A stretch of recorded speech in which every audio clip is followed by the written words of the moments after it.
My wife told me I'd always come second to her family, so I stopped being their ATM, refused to cancel my birthday trip, split finances, exposed years of emergencies in court, and walked away. Now we're divorced. Her family lost everything. I'm 35, and if I'm being honest with myself, I should have seen all of this coming a long time ago. But when you're in the middle of something like that, you don't see it clearly. You make excuses, tell yourself it'll get better, convince yourself you're overreacting. Looking back now, the signs were obvious. I just didn't want to acknowledge them. My wife is 33, and we've been married for 5 years. From the very beginning, her family was deeply involved in our lives. Not just close involved. Her mom had a key to our place and used it whenever she felt like it, no warning, no boundaries. Her brother treated our garage like it was his personal storage unit, coming and going as he pleased. Family dinners weren't optional, they were expected. Missing one wasn't just frowned upon. It became a problem. At first, I thought it was a good thing. A close-knit family, always there for each other. It felt warm, like something solid. I told myself I was lucky. It took me about a year to realize what always there really meant. It didn't mean support. It meant dependence. It meant obligation. It meant taking. Her brother needed $3,000 for a business opportunity that never existed. Her sister needed help with rent, just this once, which quietly stretched into 4 months. Her parents needed a new AC unit, and somehow that responsibility fell on us, without discussion. Every time it was urgent. Every time it was framed as unavoidable. And every time it came out of my pocket. Whenever I pushed back, even slightly, I got the same answer. But their family, like that was supposed to settle everything. Like that phrase alone erased logic, boundaries, and fairness. I let it go for years, convincing myself it was just part of marriage, part of compromise. But it kept getting worse, not better. The breaking point came with my birthday trip. We had planned it for months, a coastal vacation, nice hotel, time off approved, everything paid for. It wasn't extravagant, but it was something I was genuinely excited about. For once, it felt like something that was just for us, or at least for me. Then her mom called. Her brother needed someone to co-sign an $8,000 loan. My wife took the call in the kitchen while I was making coffee nearby. I wasn't really paying attention until I heard her say, without hesitation, "Of course, we'll help. I'll cancel our trip." Just like that. No discussion, no pause, not even a glance at me. I stepped in immediately and said we weren't canceling. She covered the phone and looked at me like I was the problem. She said her brother needed us. I told her he needed a co-signer for a loan he'd likely default on, and that wasn't our responsibility. She insisted we were helping and that the trip could wait. I said no, clearly, firmly. That's when everything shifted. She looked genuinely shocked, like I had broken some rule I didn't know existed. She asked what I meant, and I told her exactly what I meant. We weren't canceling, we weren't co-signing, and I was done funding her family's constant crises. She ended the call and turned to me like I'd betrayed her. She asked why I was being like this, said he was her brother. I reminded her I was her husband. That didn't seem to matter. She said that wasn't fair. I told her she was right. What wasn't fair was me being treated like an ATM, expected to drop everything and pay for problems that weren't mine whenever her family demanded it. Then she said the thing that changed everything. She told me her family always comes first. I stared at her, hoping she'd correct herself, but she didn't. She doubled down and said I was second, that it was just how things were, and that I should have known that when I married her. In that moment, everything became clear. There was no confusion anymore, no misunderstanding, just a simple reality, where I wasn't her priority. I didn't argue. I didn't yell. I just said good to know and walked away. Then I started packing. When she asked where I was going, I told her I was going on my birthday trip. She said I couldn't just go without her, and I told her I could. She had made her choice, and now I was making mine. She called me selfish, said I didn't understand family. I didn't respond. I just left. I took the trip, invited a friend instead, and actually had a great time. For the first time in a long time, I felt free. I ignored her calls, 15 of them. When I got back, I didn't try to fix things. I changed how I lived. I separated finances completely. I adjusted my contributions to exactly 50% of shared expenses, no more covering the majority. I removed her access to my credit card. When her card got declined and she confronted me, I told her plainly it wasn't her card and she needed to handle her own finances. She accused me of being cold and asked if I even loved her anymore. I told her she had already made it clear where I stood, and I was just acting accordingly. After that, things deteriorated quickly. We barely spoke.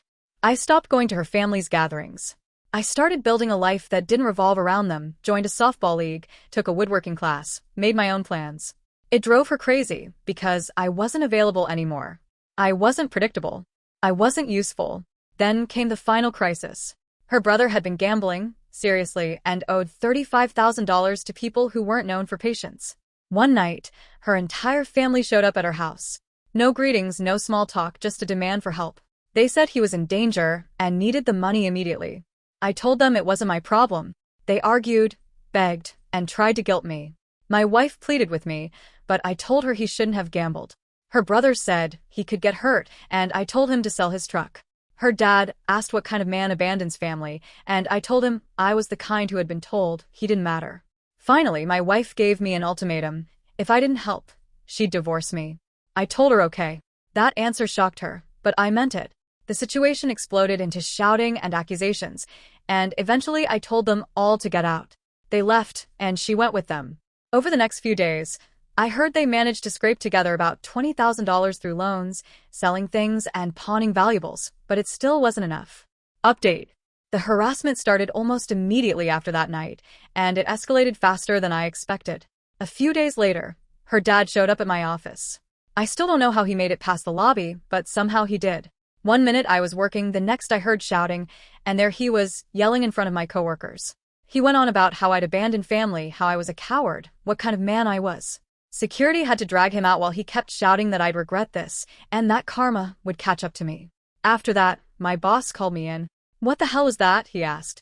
I explained everything, the gambling, the money, the divorce. He sighed and said he understood, but made it clear that something like that couldn't happen again. I told him I'd handle it. At the time, I thought I could. I was wrong. Her mom started calling everyone in my family, my parents, siblings, even distant relatives I barely spoke to. She told them I was heartless, that I refused to help in a crisis, that I was abandoning my wife. My mom called me confused. When I explained it was about giving her brother $35,000 to cover gambling debts, there was a pause. Then she said, "Oh, that's different. Good for you. Don't let them bully you." Most of my family reacted the same way once they heard the truth. But her family didn't stop. One night I found my car scratched, deep, deliberate lines all along the side. I couldn't prove it, but I was almost sure it was her brother. I filed a police report anyway. $800 in damage just like that. Then her sister showed up at my softball game. She waited until it was over and cornered me in the parking lot. She told me her brother had been beaten again, ribs broken, and said it was my fault. I told her it was his fault for gambling. She called me a sociopath. I told her she was enabling him. She threw a few more insults and left. The worst part came through my job again. Someone filed an anonymous HR complaint claiming I'd been making threatening statements about family members and acting unstable. I got called in and had to sit there while they explained the accusations. I told them it was completely fabricated, but they still had to investigate. I ended up writing a full statement explaining everything, the divorce, the harassment, all of it. It was humiliating. Afterward, my boss warned me again. He said he was sympathetic, but if this kept spilling into the workplace, it would become a problem. That's when I started documenting everything, calls, texts, incidents. I built a record in case I needed it. Not long after, my wife finally called. First time since everything blew up. She said we needed to talk to fix things. I told her there was nothing to fix. She said she didn't mean what she'd said about me being second. I told her she did, and that she didn't get to take it back now that things were falling apart. I reminded her that her family came first so they could support her through the divorce. She cried and asked to meet in person. Against my better judgment, I agreed. That was a mistake. I showed up to the coffee place, and she wasn't alone. Her mom was there too. The ambush started immediately. Her mom told me to stop being foolish and help them. I stood up to leave, but my wife asked me to listen. I told her I came to talk to her, not her mother. She said her mom was there, because I wouldn't listen to reason. That set me off. I laid it out plainly. Her brother gambled away $35,000. Her family took on debt they couldn't repay, and somehow I was the unreasonable one for refusing to join that mess. Her mom said he made a mistake. I said he made a series of bad choices. She said they raised me and welcomed me into the family. I told her they used me. Then I walked out and blocked both of them. A week later, the divorce papers came. The basic demands were expected, half the house, half my retirement. But then it got ridiculous. She wanted me to pay her legal fees because the divorce was supposedly caused by my financial abandonment. She also demanded $10,000 for emotional distress. My lawyer actually laughed when she read it. Then she said we'd counter, and shut it down. While all that was happening, her family's situation kept getting worse. I heard her parents might lose their house because of the loan they took. Her brother disappeared, apparently left the state to avoid the people he owed. Her sister's marriage was falling apart after she pawned her wedding ring. Everything was unraveling. Eventually, my wife tried to contact me again using her sister's phone since I'd blocked her. She sent a message blaming me for everything: her parents losing their house, her brother disappearing, her sister's marriage collapsing. I didn't reply. I took a screenshot and sent it straight to my lawyer. Update 2. Court day finally arrived, and it felt less like a legal proceeding and more like a staged confrontation. She didn't come alone. She showed up with an entire entourage: her parents, her sister, even a couple of cousins I barely recognized. It was like they thought numbers would intimidate me into backing down. It didn't. Her lawyer looked confident, almost smug, like he already knew how this would go. He opened with a polished argument about how I had systematically isolated and financially abused my wife. Listening to him, you'd think I'd been running some kind of long-term scheme. Then my lawyer stood up. She didn't argue emotionally. She brought evidence. First came the spreadsheet. 5 years of financial records. Every so-called emergency I had paid for. Every loan, every bailout, every last-minute crisis.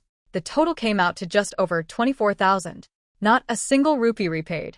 Then she showed how I had been covering roughly 70% of our household expenses the entire marriage, despite both of us working. After that came the credit card statements. Thousands in cash advances, especially in the final month before I cut off access. Every transaction traced straight to her family. And then came the messages. Years of them. Canceled plans because her family needed something. Conversations where I tried to set boundaries. And finally, the message, the one that changed everything. The one where she clearly said, asterisk, my family comes first. You're second. Asterisk. Even the judge raised an eyebrow at that. Her lawyer tried to spin it, saying she had been under emotional pressure, forced into an impossible choice between her husband and her family. My lawyer shut that down immediately. No one forced her, she said. She made that choice herself, clearly and explicitly. My client simply accepted it and adjusted his actions accordingly. From the back, her mom started crying loudly, trying to pull attention. He abandoned us when we needed him most. The judge didn't entertain it. He looked up and said, "Ma'am, you're not a party to this case. Be quiet or leave." That shut her up, at least for the moment. Her lawyer pivoted, arguing that I should pay her legal fees because I had caused the divorce by withdrawing financial support. My lawyer pointed out that she had filed for divorce, not me, and that setting reasonable financial boundaries after being told I was second priority was not wrongdoing. The judge looked visibly tired at that point. Unless you have evidence of actual abuse or illegal activity, he said, the court is not interested in marital drama. Do you have such evidence? There was a pause. Then a weak attempt. The sudden withdrawal of financial support. For her family, the judge interrupted. Not for her. That is not abuse. That is a boundary. That line pretty much ended it. They tried one last angle, alimony. Claimed she had become financially dependent on me. The judge reviewed her income, then looked again at where my money had actually been going. Not toward her, but toward her family. The court finds both parties are employed and capable of supporting themselves, he said. No alimony. And just like that, it was over. The ruling was straightforward. The house would be sold, and the proceeds split evenly. Retirement accounts divided per standard guidelines. Each of us would pay our own legal fees. No alimony. No ongoing obligations. Outside the courthouse, things didn't end quietly. Her dad approached me again. You're really going to let her family lose everything? We're going to be homeless. You took out loans you couldn't afford to cover gambling debts, I said. That's on you. We welcomed you, he snapped. You treated me like a wallet, I replied. There's a difference. Then her brother appeared, seemingly out of nowhere. He must have slipped back into town quietly. He got right in my face immediately. You think you're better than us? I think I make better decisions than you, I said. He shoved me. My lawyer stepped in instantly and was already on her phone calling courthouse security. Touched my client again, and we're filing charges. Security showed up quickly and pulled him away while he shouted threats over his shoulder. My ex just stood there, crying, her mom holding on to her. Her sister was off to the side on the phone, probably trying to figure out where they were going to stay. I didn't stick around. As I drove off, her dad was still yelling about karma. The house sold within a month. We got the asking price. The market worked in our favor. After paying off the mortgage, we each walked away with around $85,000. She needed her share immediately. Her parents were already in foreclosure. I put mine into savings and started fresh. Eventually, I bought a condo downtown. 2 bedrooms, a balcony, modern kitchen. No compromises. No outside influence. Just mine. Through mutual friends, I heard what happened next. Her parents lost their house and moved in with her sister. That didn't last long. Her sister's marriage collapsed under the pressure, and her husband filed for divorce. Her brother was still out of state, still running from his problems. And my ex? She was working 2 jobs, trying to stay afloat. The settlement money disappeared quickly, most of it going toward helping her parents. Last I heard, she was living alone in a small studio apartment, exhausted and struggling. And the final twist, her family barely spoke to her anymore. Apparently, they blamed her for letting me go and cutting off their financial lifeline. The irony wasn't lost on me. As for me, life got quieter. Better. I started seeing someone new. A teacher. She has her own life, her own money, and healthy boundaries. When she talks about her family, it's normal. No emergencies. No financial chaos. We're taking it slow. There was one last message from my ex. She got a new number and texted me. I hope you're happy. You destroyed my whole family because you couldn't help in an emergency. I read it, thought about it, and replied once. Your family destroyed itself by treating people like ATMs and making terrible choices. I just stopped participating. Good luck. Then I blocked that number too. Later, my therapist asked me if I felt guilty. No, I said.